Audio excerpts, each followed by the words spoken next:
Hello dear learners, PG is here and welcome to you in PG point. मैं आपको कुछ ऐसी बातें बताना चाहूँगी। अगर आप इस बार बीएड करने जा रहे हैं और आपने एंट्रेंस का फॉर्म भरा है, तो जो हर बच्चा अपनी गलती कर देता है तो वो आपको नहीं करनी है। फर्स्ट वन इज़ योर्स कि आपको बीएड का फॉर्म भरने के बाद में साइबर कैफ़े आपके मोबाइल से पे जो है एक मैसेज आता है, जिसमें आपकी रजिस्ट्रेशन आईडी होती है और आपका पासवर्ड होता है। इस रजिस्ट्रेशन आईडी और पासवर्ड का आगे पूरा काम होता है जब आप एडमिशन ले रहे होते हैं।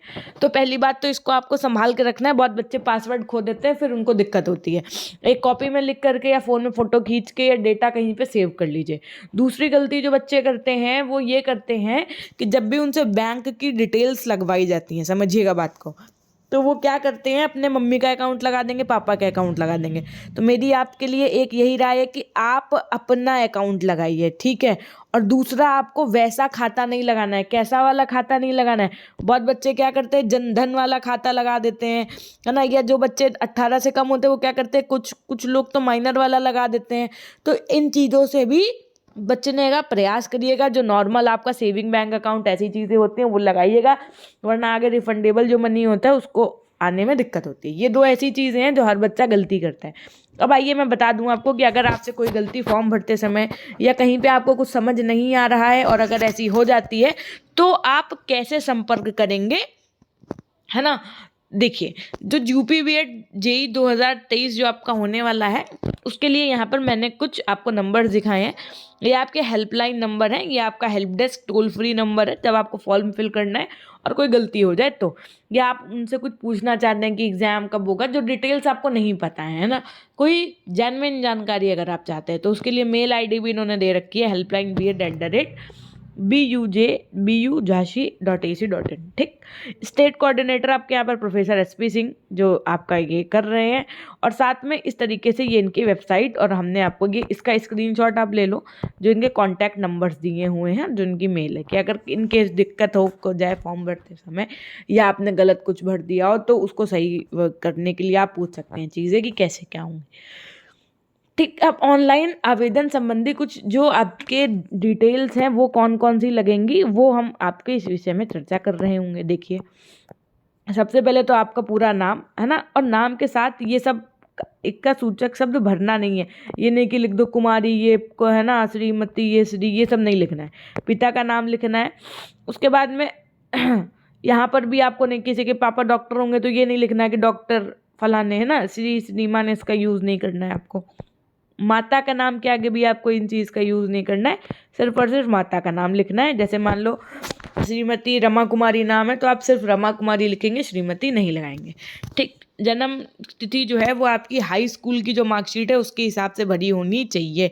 किस फॉर्मेट में? पहले दिन होना चाहिए, फिर मंथ होना चाहिए, फिर आपका ईयर होना चाहिए। Email ID, it's my humble request कि आप खुद की ही लगाइएगा। साइबर कैफ़े वाले क्या करते हैं, वो अपनी मेल आईडी लगा देते हैं, है ना, अपनी मतलब उनकी जो मेल आईडी होती, तो ये चीज़ क्या होती है, गलत होती है। तो आप अपनी खुद की मेल आईडी लगाइएगा, क्योंकि उसमें बहुत सारी चीज़ें, जैसे कि आपका जब फाइनल फॉर्म सबमिट होगा तो मेल आएगा, हर चीज़ का मेल आता है, तो इसलिए आप किसी की और आईडी नहीं लगने दीजिएगा, है ना। जब भी लगाइएगा तो अपनी आईडी लगाइएगा, क्योंकि जो भी आपको कोई भी सूचना होती है आवश्यकता पड़ने पर, तो इसी मेल आईडी पर प्रेषित की जाएगी, ठीक। मोबाइल नंबर की बात करें तो आप अपना मोबाइल नंबर दीजिएगा। कभी कभी क्या होता है, ओटीपी आना होता है जिसका मोबाइल नंबर लगा होता है जब एडमिशन हो रहा होता है, तो वो भैया आपके पता चले चाची का मोबाइल नंबर लगा, चाची गांव में नहीं है, हेलो चाची ओटीपी बता दो, उनको पता ही नहीं ओटीपी क्या होता है। तो इस तरीके की चीज़ें नहीं करिएगा। मोबाइल नंबर आप अपना लगाइएगा या पापा मम्मी जिसका लगाइएगा, जिसका भी लगाइएगा, वो आपके साथ संपर्क में हो। ऐसा ना हो कि एडमिशन कराने जा रहे हो तो उसका फ़ोन ही नहीं लग रहा है, ये नहीं होना चाहिए। जेंडर की अगर मैं बात करूं तो जेंडर तो आपको पता ही कैसे बनना है, राष्ट्रीयता में आपको, है ना। उसके बाद में देखिए, उत्तर प्रदेश के मूल निवासी, यानी कि जो आपका निवास प्रमाण पत्र होता है वो आपका अनिवार्य रूप से, देखिए, यदि अभ्यर्थी उत्तर प्रदेश का मूल निवासी है तो हाँ पर का चयन करना है अथवा नहीं का चयन करना है। यदि अभ्यर्थी उत्तर प्रदेश का मूल निवासी है परंतु उसने शैक्षिक योग्यता हाई स्कूल, इंटरमीडिएट, स्नातक उत्तर प्रदेश राज्य से बाहर प्राप्त की है, तो अभ्यर्थी को निर्देश पुस्तिका में दिए गए प्रारूप 8 के अनुसार ऑनलाइन प्रमाण पत्र अपलोड करना अनिवार्य होगा। समझ रहे हैं? ऐसे भले ना लगे, लेकिन ऐसे आपको अपलोड करना अनिवार्य होगा। अभ्यर्थी ने हाई स्कूल, इंटरमीडिएट और स्नातक उत्तर प्रदेश के किसी भी महाविद्यालय विश्वविद्यालय से उत्तीर्ण किया है तो ऐसे अभ्यर्थी अपने हाई स्कूल, इंटरमीडिएट और स्नातक की अंक तालिका या प्रमाण पत्र अपलोड करेंगे। अब देखिए जो परसुइंग वाला बच्चा है वो क्या करे मैम, हमने कहा जैसे आपका मान लीजिए थर्ड ईयर या लास्ट सेमेस्टर का रिजल्ट आ गया, तो आप लोगों को क्या करना है, जो भी आप लोगों की मार्कशीट होती है उसको लगाने से पहले आप जो कॉलेज जहाँ से आपने ग्रेजुएशन किया है उसको सेल्फ असेस्टेड करवा लीजिएगा। सेल्फ असेस्टेड का मतलब होता है कि वहाँ पर जा करके उसमें कॉलेज के जो आपके डिपार्टमेंट के HOD सर हो, मैम हो, वो मुहर लगा देंगे, यहाँ पे साइन कर देंगे, तो वो कही जाती है सेल्फ असेस्टेड, है ना। और बाकी ये तो हम आपको पहले ही बात बता चुके कि सामान्य पिछड़ा वर्ग, अनुसूचित जनजाति, आर्थिक रूप से कमजोर श्रेणी जो आपका OW है, OWC, SC, ST, AWS के अभ्यर्थी यदि उत्तर प्रदेश शासन द्वारा जारी प्रमाण पत्र के निर्धारित प्रारूप में निर्धारित करता है तो अपने वर्ग के सम्मुख क्लिक करें, है ना, जो भी आपका ग्रुप हो उसमें। पिछड़ा वर्ग, अगर आप के अभ्यर्थी के 1 जुलाई 2022 या उसके बाद का आय प्रमाण पत्र भी अपलोड करना होगा आपको। समझ रहे हैं बात को। यहाँ पर क्या बताएगा, आय प्रमाण पत्र पुराना नहीं होना चाहिए, समझिएगा बात को। कब से देखो, पिछड़ा वर्ग OBC के अभ्यर्थी 1 जुलाई 2022 या उसके बाद का आय प्रमाण पत्र भी अपलोड करना होगा, ठीक। इसी तरीके से दिव्यांग है, वैवाहिक स्थिति है, तो आपको उस हिसाब से चीज़ें पूरी भरनी पड़ेंगी। पिन कोड आपको अपना सही डालना पड़ेगा, फोटो पहचान भरनी पड़ेगी, है ना।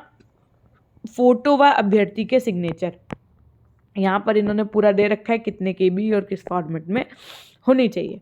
उसके बाद में क्या है, हाई स्कूल, याद रखिएगा हाई स्कूल की मार्कशीट लगेगी, आपकी इंटर की मार्कशीट लगेगी, ग्रेजुएशन की मार्कशीट लगेगी।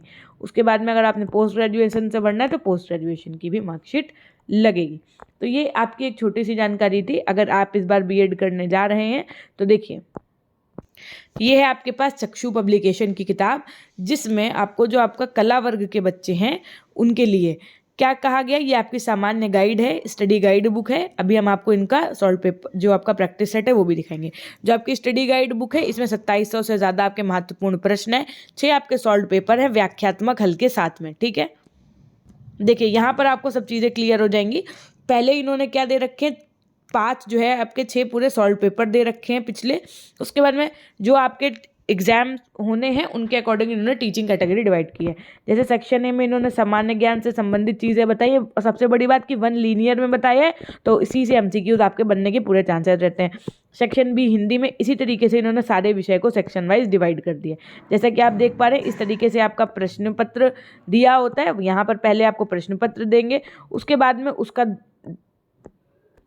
हल देंगे ABCD, जाके आपको कंफ्यूजन ना हो। फिर उसके बाद में व्याख्यात्मक हल दिया होगा कि अगर प्रश्न का आंसर A है तो A ही क्यों है, B है तो B क्यों है, ठीक है। UP BEd एंट्रेंस के लिए one of the best book है आपकी चक्षु पब्लिकेशन की स्टडी गाइड है जो। और इसके बाद में जो इन्होंने पूरा कोर्स दे रखा है ना कि कैसे पढ़ना है। तो जैसे आपने देखा सेक्शन A भारतीय इतिहास का था, तो देखिए कैसे कंप्लीट किया गया है। जैसे प्राचीन काल है तो इसको पॉइंट वाइज कंप्लीट किया गया, क्योंकि क्वेश्चन जो बनता है GS का वो यहीं से बनेगा, ठीक है। बहुत 1 लीनियर नोट्स में इन्होंने देखिए पूरा कवर कर रखा है। इसी तरीके से सारे सेक्शंस को इन्होंने कवर कर रखा है। अब देखिए चक्षु पब्लिकेशन के साथ में आपको यहाँ पर कला वर्ग की स्टडी गाइड हमने दिखा दी है। इसी तरीके से इनका आपका प्रैक्टिस सेट भी आता है, और प्रैक्टिस सेट में आपको मैं बता दूँ 3900 प्लस बहुविकल्पीय प्रश्न मिलेंगे जो व्याख्यात्मक हल के साथ होंगे।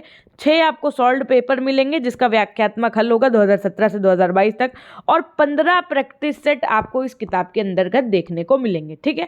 तो ये थी एक छोटी सी जानकारी। और अगर आप चैनल पर नए हैं तो चैनल को सब्सक्राइब करके बेल आइकन प्रेस कर दीजिएगा। यहाँ पर आपको चारों सेमेस्टर की तैयारी BEd फर्स्ट सेमेस्टर से लेकर के 4th सेमेस्टर तक पढ़ाया गया है।